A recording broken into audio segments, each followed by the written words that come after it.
Reading to the Bible in a year, July 29th, Judges chapter 12, Acts 16, Jeremiah 25, and Mark chapter 11. Then the men of Ephraim were summoned, and they crossed to Zaphon, and said to Jephthah, "Why did you cross over to fight against the sons of Ammon, without calling us to go with you? We will burn your house down on you." Jephthah said to them, "I and my people were at great strife with the sons of Ammon. When I called you, you did not deliver me from their hand. When I saw that you would not deliver me, I took my life in my hands and crossed over against the sons of Ammon, and Yahweh gave them into my hand. Why then have you come up this day to fight against me?" Then Jephthah gathered all the men of Gilead and fought Ephraim. And the men of Gilead defeated Ephraim, because they said, "You are fugitives of Ephraim, O Gileadites, in the midst of Ephraim, and in the midst of Manasseh." The Gileadites captured the fords of the Jordan opposite Ephraim. And it happened, when any of the fugitives of Ephraim said, "Let me cross over," the men of Gilead would say to him, "Are you an Ephraimite?" And if he said no, then they would say to him, "Say now Shibboleth." But he said Sibboleth, for he could not pronounce it correctly. And they seized him and slew him at the fords of the Jordan. Thus there fell at that time 42,000 of Ephraim. Jephthah judged Israel 6 years. Then Jephthah the Gileadite died and was buried in one of the cities of Gilead. Now Isban of Bethlehem judged Israel after him. He had 30 sons and 30 daughters, whom he gave in marriage outside the family. And he brought in 30 daughters from outside for his sons. And he judged Israel 7 years. Then Isban died and was buried in Bethlehem. Now Elon the Zebulunite judged Israel after him. And he judged Israel 10 years. Then Elon the Zebulunite died and was buried at Aijalon in the land of Zebulun. Now Abdon, the son of Hillel, the Pirathonite, judged Israel after him. He had 40 sons and 30 grandsons who rode on 70 donkeys, and he judged Israel 8 years. Then Abdon, the son of Hillel, the Pirathonite, died, and he was buried at Pirathon in the land of Ephraim, in the hill country of the Amalekites. Moving on now to Acts 16.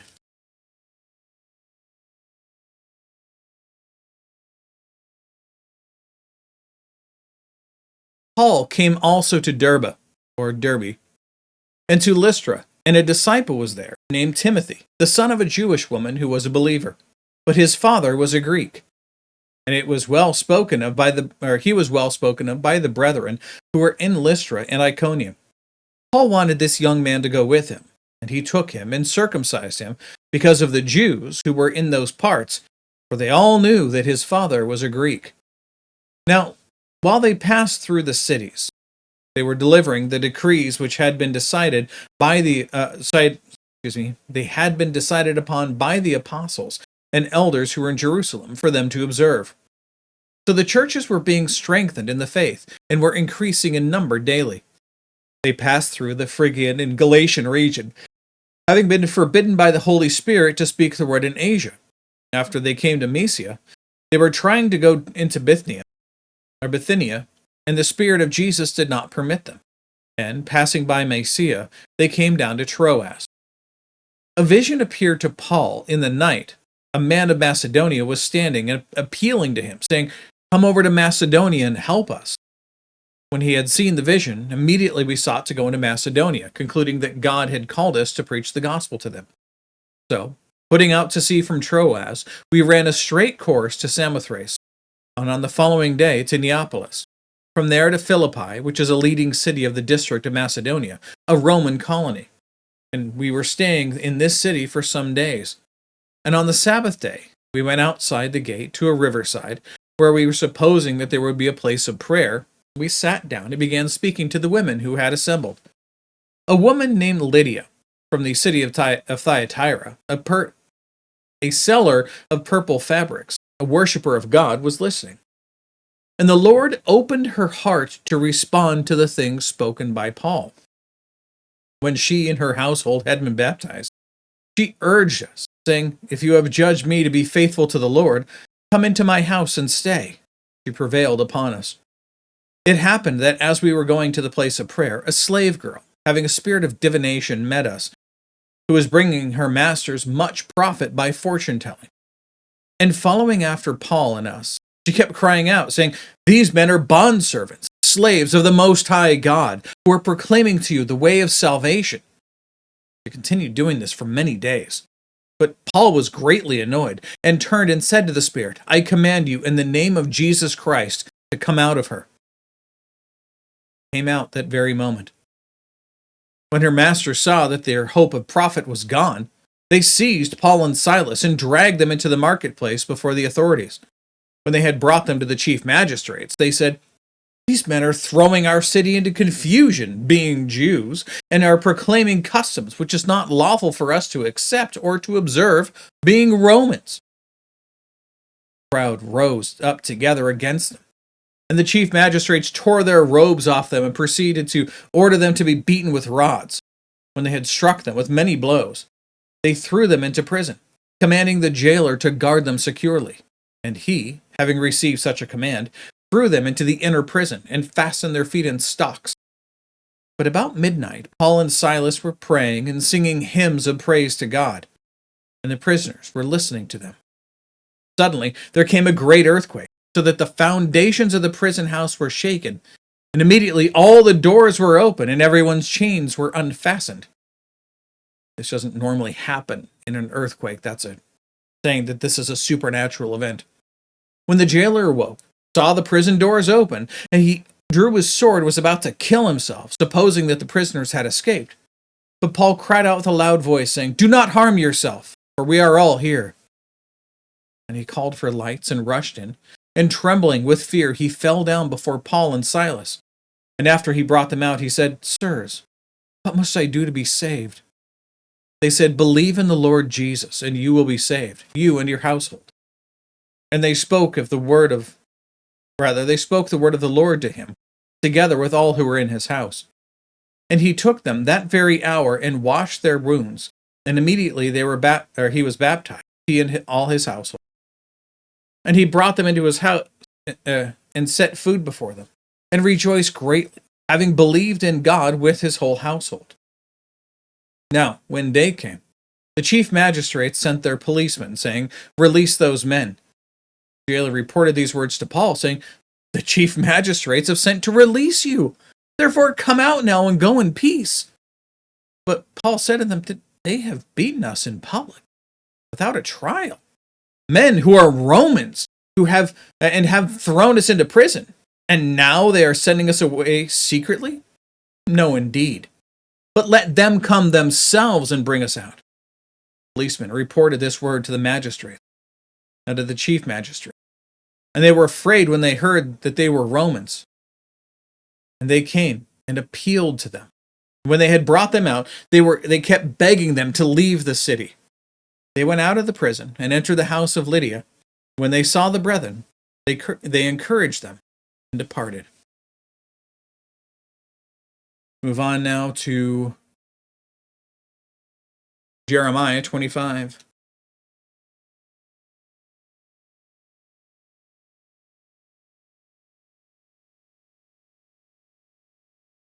The word that came to Jeremiah concerning all the people of Judah, in the 4th year of Jehoiakim, the son of Josiah, king of Judah, that was the 1st year of Nebuchadnezzar, king of Babylon, which Jeremiah the prophet spoke to all the people of Judah, and to all the inhabitants of Jerusalem, saying, From the 13th year of Josiah, the son of Ammon, king of Judah, even to this day, these 23 years, the word of Yahweh has come to me, and I have spoken to you again and again. You have not listened. And Yahweh has sent to you all his servants, the prophets, again and again, but you have not listened nor inclined your ear to hear, saying, Turn now everyone from his evil way and from the evil of your deeds, and dwell on the land which Yahweh has given to you and to your forefathers forever and ever. And do not go after other gods to serve them and to worship them. Do not provoke me to anger with the work of your hands, and I will do you no harm.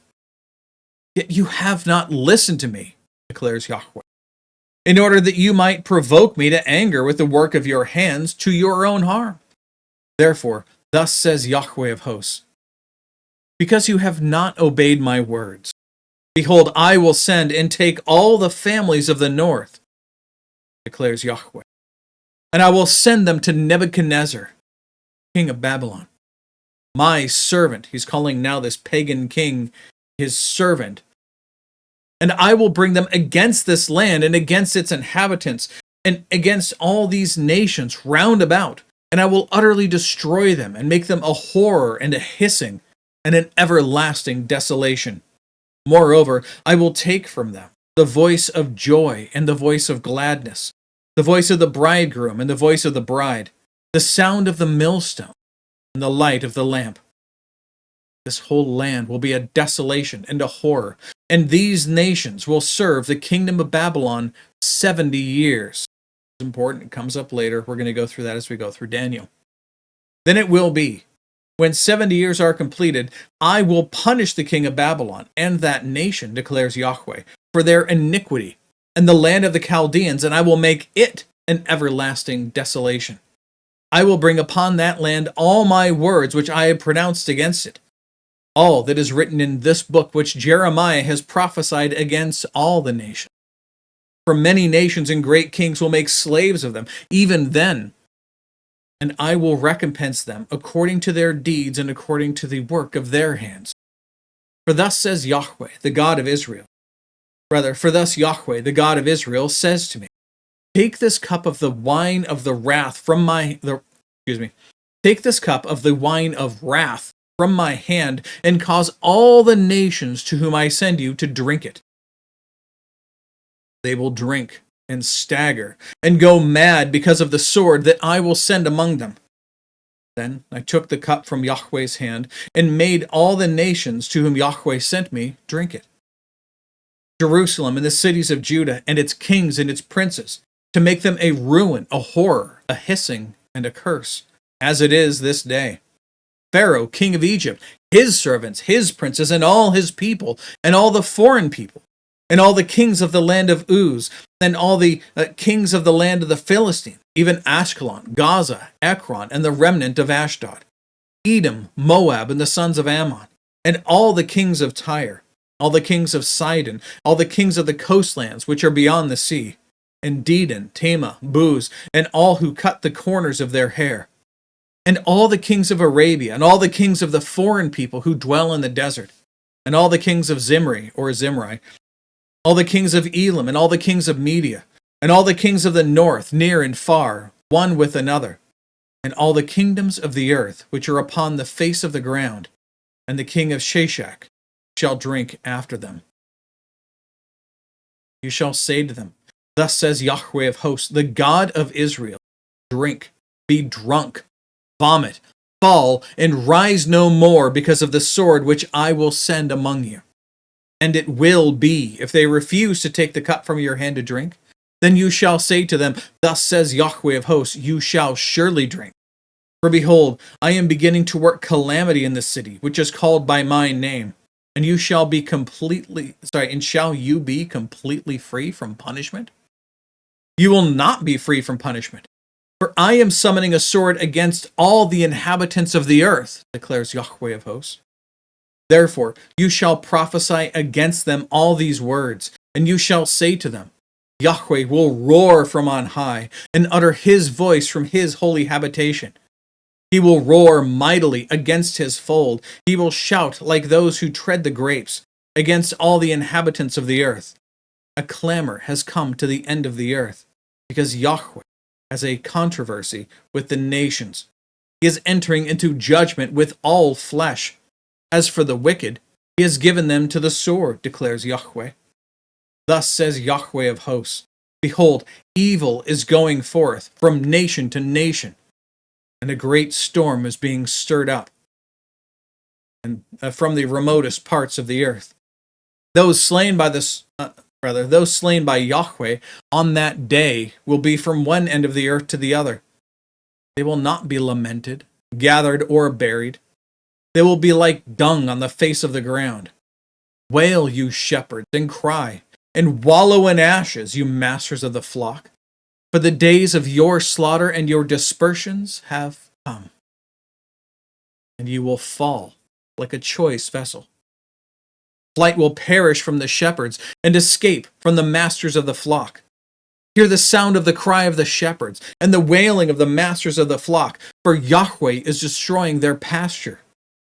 The peaceful folds are made silent because of the fierce anger of Yahweh.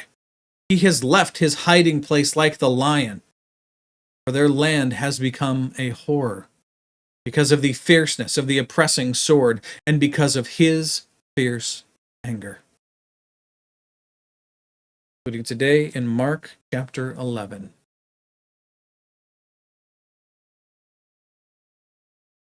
As they approached Jerusalem, at Bethphage near Bethany, near the Mount of Olives, he sent 2 of his disciples and said to them, "Go into the village opposite you, and immediately as you enter it, you will find a colt tied there, on which no one has yet ever sat.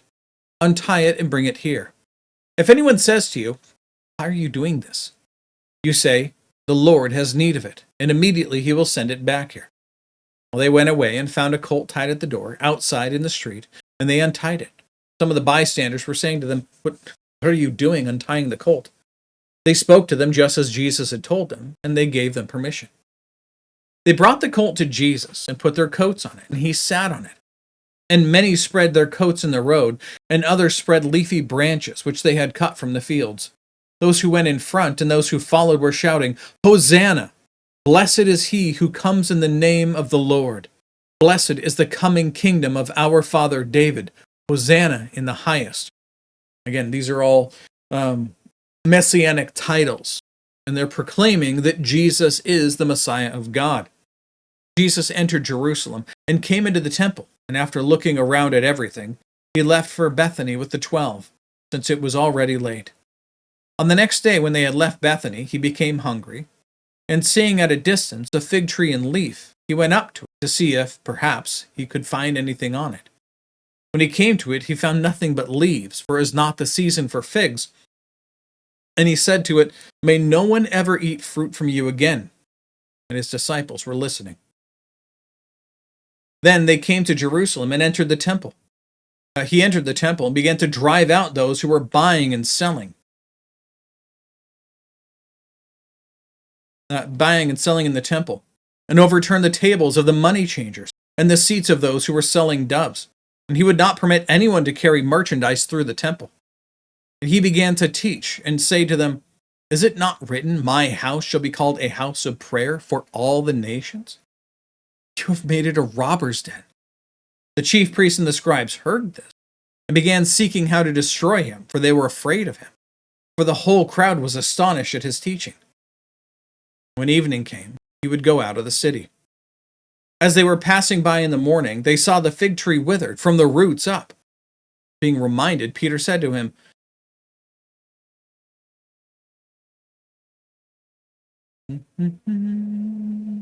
There we go, verse 21.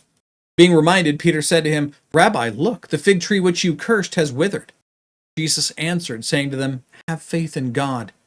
Truly I say to you, whoever says to this mountain, 'Be taken up and cast into the sea,' and he does not doubt in his heart, but believes that what he says is going to happen, it will be granted to him. Therefore I say to you, all things for which you pray and ask, believe that you have received them, and they will be granted you. Whenever you stand praying, forgive. And if you have anything against anyone, so that your Father who is in heaven will also forgive you your transgression." Starting over, I completely missed the most important word in that one. Picking back up in verse 25, whenever you stand praying, forgive if you have anything against anyone, so that your Father who is in heaven will also forgive you your transgression. Welcome once again to a square bracketed section of text. As we know, these are typically scribal notes, things that have been added after the fact by people who are have received these letters and parchments and fragments and so forth. We have fragments; they had parchment, but they received these letters and the gospel accounts, and they knew that they had friends in different places who hadn't received them. Sometimes they would have multiple copies. They would have the Gospel of Mark, maybe the Gospel of Matthew, maybe the Gospel of Luke, or that of John. And so when they're going to send the letters out, again, writing an exact copy of the text itself is a laborious task. So they would handwrite it, but then they would also have to mail it out. Sometimes they only want to mail one copy. Maybe they only need to make one copy for one person somewhere else. Well, when they do that, occasionally they will add references that are found in the other gospel accounts. That's what we see here.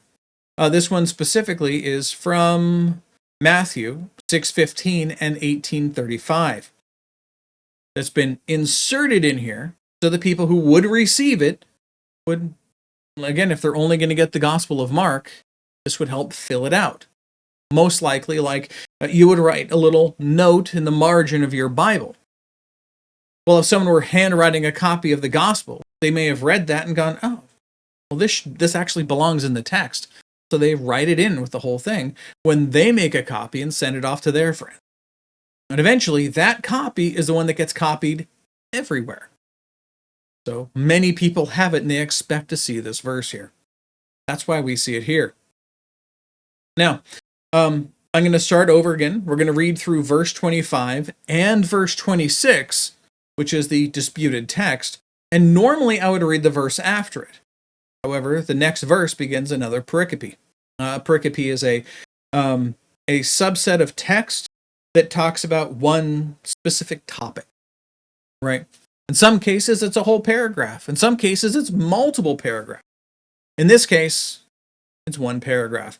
So, because it's starting another section, I'm going to read both of the texts together.